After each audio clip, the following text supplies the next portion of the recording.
Hello hi friends, welcome to இது நாரவாய். இந்த வீடியோவில் நம்ம என்ன பார்க்க போறோம் அப்படின்னு பார்த்தோம்னா, நடிகர் விஜய் அவர்கள் வந்து பார்த்தீங்கன்னா ஒரு அறிக்கை விட்டுருக்காங்க. அது என்னன்னாக்கா, இப்போ நடக்கிற தமிழ்நாட்டில் நடக்கிற அரசியல் சூழல்ல எல்லாருமே வந்து பார்த்தோன்னா ஊழல்லையும் ப்ளஸ் வந்து பார்த்தோன்னா ஜாதி மதத்தாலையும் பிரிஞ்சு இருக்காங்க. ஸோ இது வந்து பார்த்தோன்னா சரி செய்யணும். இதனால பாலிடிக்ஸுக்கு நான் வரேன் அப்படின்னு சொல்லியிருக்காரு.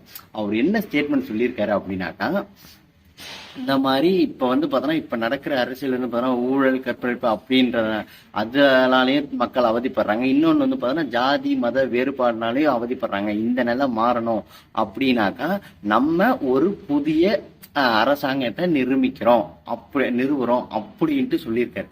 அதுவும் இல்லாம அவர் வந்து பார்த்தோன்னா அதுக்கான பேரையும் இது பண்ணிட்டாரு. தமிழக வெற்றி கழகம் அப்படின்ட்டு பேரை அனௌன்ஸ்மெண்ட் பண்ணியிருக்காரு. ஸோ இதுல என்னன்னாக்கா, அவர் என்ன குறிப்பிட்டிருக்காரு அப்படின்னாக்கா, இதனால வந்து பார்த்தோன்னா இந்த அரசியலுக்கு நான் வர்றதுனால நான் வந்து பார்த்தோன்னா பணம் சம்பாதிக்கிறதுக்கு வரல, சேவை செய்யறதுக்காக தான் நான் வரேன். இதுல வந்து பார்த்தோன்னா எனக்கு சுயநலம் எதுவுமே கிடையாது. ஸோ நம்ம வந்து பார்த்தோன்னா நமக்கு பெரிய கடமை இருக்கு. இந்த 2024 நாடாளுமன்ற எலெக்ஷன் நம்ம போட்டியிடல, யாருக்கும் நம்ம ஆதரவும் கொடுக்கல. நம்ம வந்து பார்த்தோன்னா ஸ்ட்ரெயிட்டா 2026 சட்டமன்ற தேர்தலில் தான் நம்ம போட்டிடுறோம். அதுக்குள்ள நம்ம வந்து பார்த்தோன்னா எல்லா நம்ம உறுப்பினர்கள் கலந்து பேசி யாரை நிறுத்த வைக்கலாம், யார் யாரை உறுப்பினராக போடலாம் அப்படின்ற இதுக்கப்புறம் தான் இது. அதுக்குள்ள நான் வந்து பார்த்தோன்னா இப்போ நான் ஆல்ரெடி எனக்கு நான் கமிட்மெண்ட் ஆயிருக்க படத்தில் நடிச்சுட்டு முடிச்சுட்டு நான் முழு நேர அரசியல்வாதியாகவே வந்து பார்த்தோன்னா இதில் வந்துடுவேன். ஸோ எனக்கு வந்து பார்த்தோன்னா முழு நேர அரசியல்வாதியாக நான் இதுக்கப்புறம் இருக்க போகிறேன் அப்படின்ற மாதிரி ஸ்டேட்மெண்ட் விட்டுருக்காரு. ஸோ இதனால் பாதிக்கப்பட போகிறது யாரு அப்படின்னு பார்த்தோம்னாக்கா, டிஎம்கே, ஏடிஎம்கே, பிஜேபி, நாம் தமிழர். முக்கியமாக வந்து பார்த்தீங்கன்னாக்கா அவருக்கு விஜய்க்கு வந்து பார்த்தோன்னா போட்டி அப்படின்னா நமக்கு வந்து பார்த்தோன்னா நாம் தமிழர் கட்சியை சொல்லலாம். ஏன்னா இப்போ டிஎம்கே, ஏடிஎம்கே அதை விட்டுருங்க, பிஜேபி, காங்கிரஸ் அளவுக்கு இப்போ நாம் தமிழர் கட்சி தான் வந்து பார்த்தோன்னா இப்போ ரீசெண்டாக வந்து பார்த்தோன்னா அவருக்கு இது பண்ணியிருக்காங்க. ஏன்னா அவருக்கு வந்து இப்போ டிஎம்கே வந்து பார்த்தோன்னா இப்போ ஆளுங்கட்சியா இருக்காங்க. ஆனால் நெக்ஸ்ட் அரசியல் வந்து இப்பயே வந்து பார்த்தோன்னா அவருக்கு வந்து பார்த்தோன்னா இப்போ எப்படி சொல்றது, ஒரு ஃபால் இருக்கு.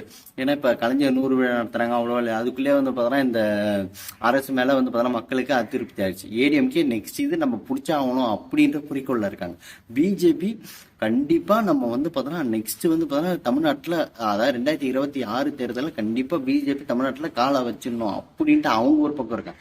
இது எல்லாமே இவங்க ஆல்ரெடி இருக்கு. இப்போ வந்து பார்த்தோன்னா நாம் தமிழர் கட்சி என்ன பண்றாங்க, நாம் தமிழர் கட்சி எப்பவுமே சரி, அவர் ஸ்டார்ட் பண்ணதுல இருந்து இன்னி வரைக்கும் வந்து பார்த்தோன்னா கூட்டணின்ற பேச்சுக்கே இடம் கிடையாது. நான் தனியாவே நிக்கிறேன். ஏன்னா தோத்தாலும் சரி ஜெயிச்சாலும் சரி நம்ம தனியாவே ஜெயிக்கும். ஏன்னா அவங்க வந்து பார்த்தோன்னா போன வாக்கு வித்தியாசத்தில் டிஎம்கே, ஏடிஎம்கேக்கு அப்புறம் வந்து பார்த்தோன்னா அதிக ஓட்டு வாங்கினதுன்னு பார்த்தோன்னாக்கா நம்ம நாம் தமிழர் கட்சி தான் அவங்க இருக்காங்க. ஸோ இப்போ வந்து பார்த்தோன்னா விஜய் வர்றது அப்படின்றதுனால, ஏன்னா விஜய் வந்து பார்த்தோன்னா ஃபேன்ஸ் இருக்காங்க. பட் ஆனால் அது வந்து பார்த்தோன்னா அரசியலில் ஜெயிக்குமா அவருக்கு அது உதவுமா அப்படின்னு பார்த்தா நம்ம வந்து பார்த்தோன்னா டீட்டெயிலாக கேள்விக்குரியதாக இருக்கு. ஏன்னா இப்போ ஃபேன்ஸ் அப்படின்னாக்கா நமக்கு சின்ன குழந்தைல ஏன்னா இப்போ ஒன்றும் இல்லை, ஒரு ஆடியோ லான்ச்சுக்கு வராங்க அப்படின்னாக்கா கூட்டம் இருக்கும். ஆனால் அவங்க வந்து பார்த்தோன்னா எல்லாருமே 18 வயசுக்கு மேலே இருக்கிறவங்க வர மாட்டாங்க, கீழே இருக்கிறவங்களும் வருவாங்க. ஏன்னா அந்த இதை வச்சுக்கலாம் நம்ம வந்து பார்த்தா ஃபேன் பேஸ். அதாவது ஏன்னா இப்போ 2024 தான், இன்னும் ஒரு 2 வருஷம் தாராளமாக இருக்கு. ஸோ அதுக்குள்ள வந்து பார்த்தோன்னா அவர் ஒரு சட்டமைப்பு பண்ணிட்டு அதுக்கப்புறம் கண்டிப்பாக வந்து பார்த்தோன்னா நிலவரம் புரியணும். ஏன்னா இப்போ நம்ம சினிமாவில் இருக்கிறது வேற, கலை நிலவரன்றது வேற. ஸோ அதில் என்னென்ன இது இருக்கு நம்ம, அதாவது ஏன்னா பாலிடிக்ஸ்குள்ளேயே பாலிடிக்ஸ் நிறைய பேருக்கு நடக்கும். அந்த மாதிரி தான் திரு விஜயகாந்த் அவர்களுக்கு நடந்தது. ஸோ வந்து பார்த்தோன்னா இன்னைக்கு வந்து பார்த்தோன்னா ஒரு இந்த மாதிரி அனௌன்ஸ்மெண்ட் பண்ணால் கண்டிப்பாக இன்னிலேருந்தே வந்து பார்த்தா நிறைய பேருக்கு வந்து பார்த்தோன்னா இவரையும் போட்டியாளராக எடுத்திருப்பாங்க. ஸோ அவரை நம்ம எப்போ பீட் பண்ணணும், எப்படி ஜெயிக்கணும் அப்படின்றது அவருக்கும் வந்திருக்கும்.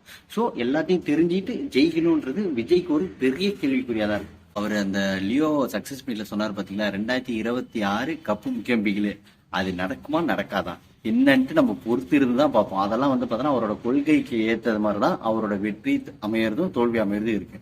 ஸோ பொறுத்து இருந்தா தான் பூமி ஆழ்வார், பார்ப்போம். ஸோ இந்த வீடியோ உங்களுக்கு பிடிச்சா லைக் பண்ணுங்க, கமெண்ட் பண்ணுங்க, ஷேர் பண்ணுங்க. மறக்காம இது நாரவாய் சேனலுக்கு சப்ஸ்கிரைப் பண்ணுங்க. அப்பதான் நான் போடுற வீடியோலாம் உங்களுக்கு அப்டேட் ஆகும்.